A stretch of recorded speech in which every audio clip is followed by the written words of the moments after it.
केली तर कापसाला 501 रुपये वाढ केली, धानाला 170 रुपये. वेळेवर शासकीय खरेदी होत नाही, त्यामुळे शेतकऱ्यांचं मोठं नुकसान होतं. नाही, प्रश्न खरेदी केल्यापेक्षाही जी खरेदी केली जातं तर ज्वारीची खरेदी ठेवली पण टार्गेट कमी दिलं. आता अजूनही प्रत्येक तालुक्यात 2-2, 3-3 हजार क्विंटल ज्वारी तशाच पडून आहे, 20-20 हजार क्विंटल.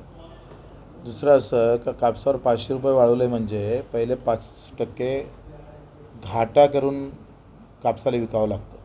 काय होतं आहे का 15% नफा धरून राज्य सरकारनं 8,500 रुपये पर क्विंटलची शिफारस केली आणि केंद्र सरकारनं 15% नफा धरून भाव जाहीर केला 7,000.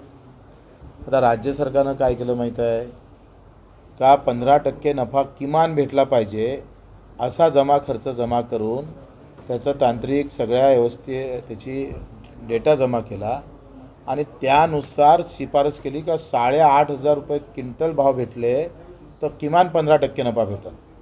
पण केंद्र सरकारनं 7,000 रुपये भाव जाहीर केल्यामुळं 5% घाट्यानं कापूस विकावा लागला.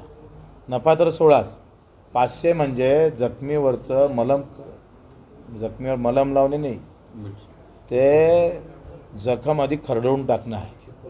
म्हणजे अशा प्रकारची टिंगलबाजी केंद्र सरकारनं करणं थांबवावं.